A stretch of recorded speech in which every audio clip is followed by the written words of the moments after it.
Well, good morning, friends. Mark Holmes here, of course, with my buddy Cowboy Joe Boo, as well as Joe Bear in the house.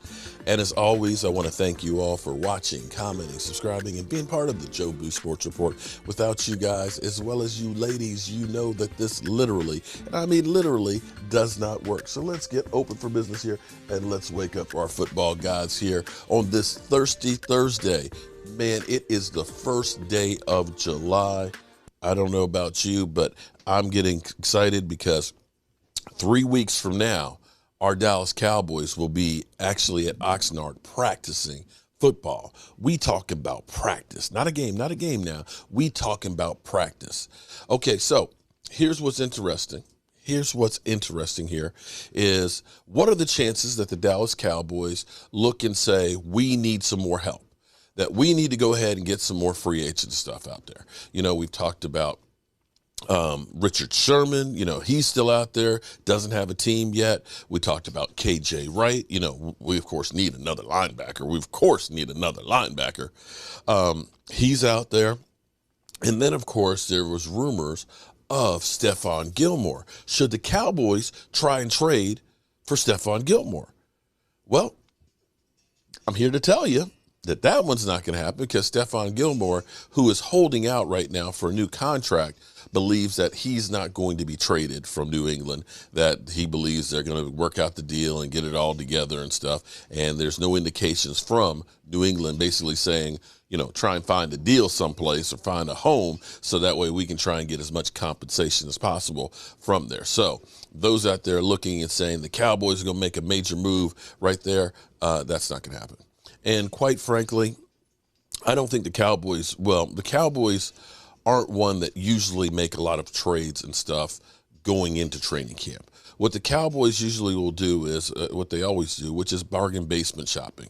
What they'll do is they'll look for some value. They'll look for some help, you know, after the cuts and things are made towards the end of training camp to add some more depth and things, and maybe take a flyer on a guy that, you know, you might be able to reclaim, you know, and, reclamation project, a guy that you can all of a sudden get for dirt cheap and turn him into something.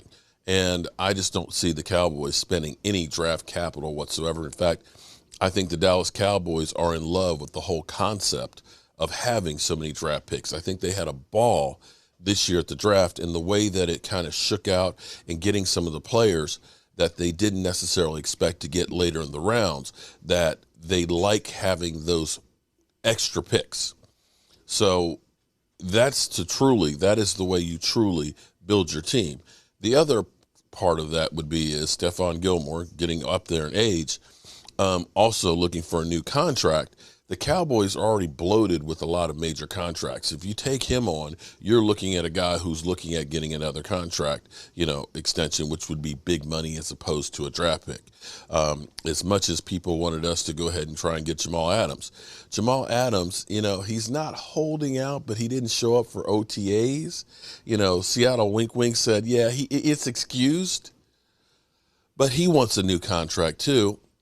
And as you're seeing how much the compensation is going up, the way you really need to compete is getting younger players that are on their rookie contracts, that are cheap, that are trying to get that next one, because now the onus is I am playing, so I have a future in front of me. So sorry, guys, that one's not going to happen. I think I'm going to do something a little bit later today. This whole thing, I keep getting this thing about my quarterback, Dak Prescott. It's so crazy, the narrative on Dak with, you know, the Cowboys were 1-3 with Dak Prescott in games he finished.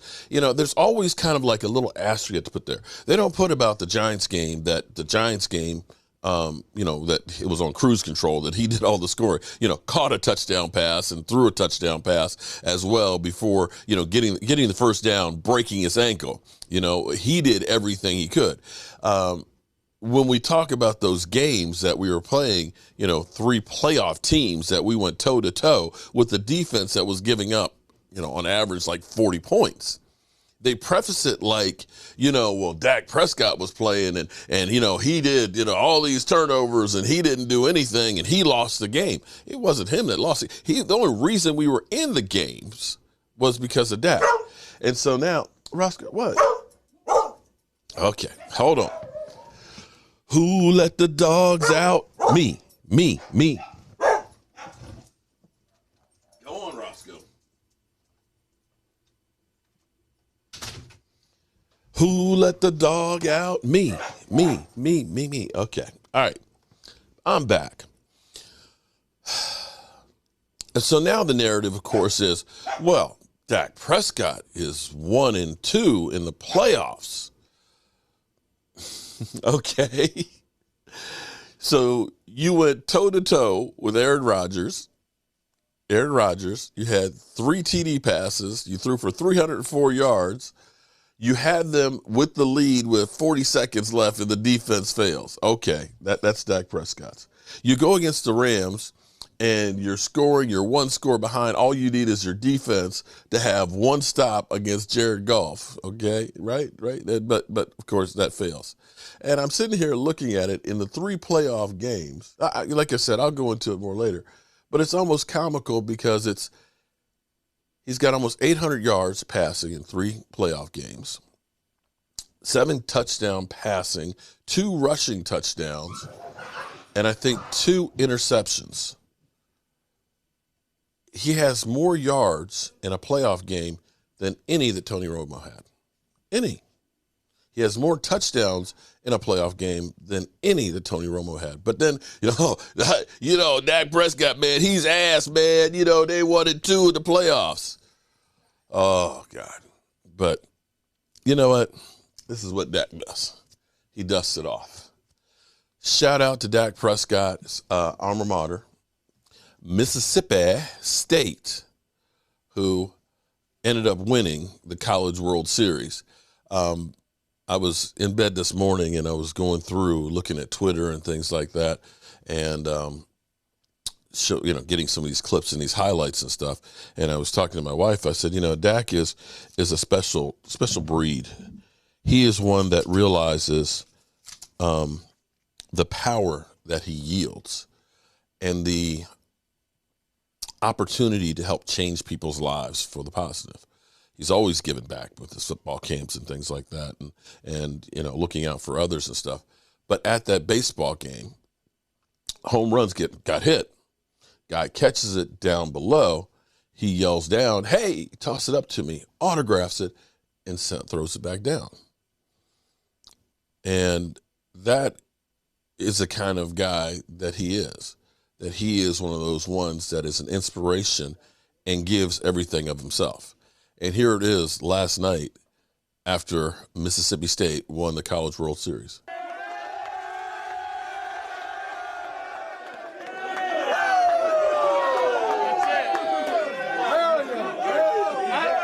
I was told to give an intro, but I don't think I need to. No. Hey, congrats. I mean, you have so many people behind you, you never realize it. And so many people who walk before you in every sport, in the school. Dak just wanted to stop by and say hey. So we appreciate you for being here. Appreciate you, Coach. Man, congratulations, fellas. Hell of a job. Give it up. Hey, y'all are living legends, man. This school, this fan base, trust me, man, we're all so proud of you. We're all so thankful for each and every one of you. Man, way to go finish this. Hey, I'm excited for you guys. Congrats. Like I said, you're living legends right now, man. Embrace it, brother. Love y'all. Thank you for stopping by.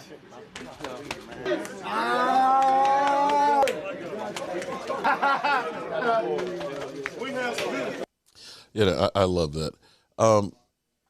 Here's my thing. I got so many Dak haters and stuff out there. And you know what? You're fine. Everybody's entitled to their own opinion. Everybody, like an asshole, has an opinion. And that's cool. That's a great thing. Freedom of speech. But I tell you what, I'm going to ask, if you had the opportunity to have any other quarterback as your team leader, who would you want? People say, I'll take Aaron Rodgers. I'm like, Aaron Rodgers has a way of kind of my way or the highway and having a hissy fit. He's gotten rid of one coach. He's trying to get rid of a GM now, and that team doesn't know if he's going to show up for training camp. He's holding the team hostage. People say Russell Wilson. Russell Wilson, great guy, does a lot of charity work, a lot of giving back, but he's a bit of a diva too. Deshaun Watson, I want that guy. I still don't understand why everybody is so hyped on Deshaun Watson because, you look at his statistics, his and Dak's are identical. The things that they killed Dak for, they say, oh, Dak Prescott, the team, they were 1-3 with Dak Prescott. The Texans were like 4-12 last year with him playing the whole season, right? You know that, right? That he's got the identical playoff record that Dak Prescott has, right? So I'm not right there. I'd say, Pat Mahomes, okay. Yeah, Pat Mahomes, you don't seem to see any other issues on there. Pat Mahomes, it's hard to argue Pat Mahomes. But other than that, I don't know that there's anybody who is more capable with his psychology degree to be the quarterback of the Dallas Cowboys, because that's not just any quarterback.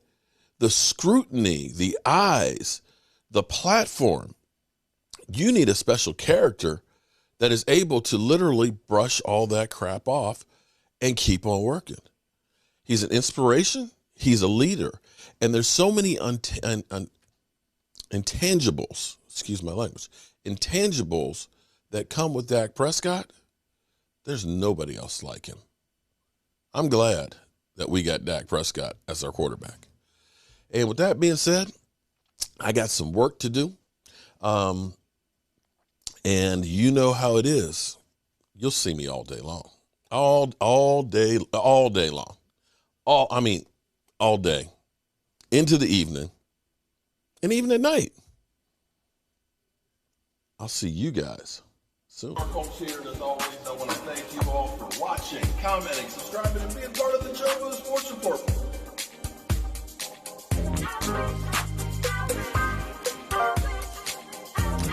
Have a great day.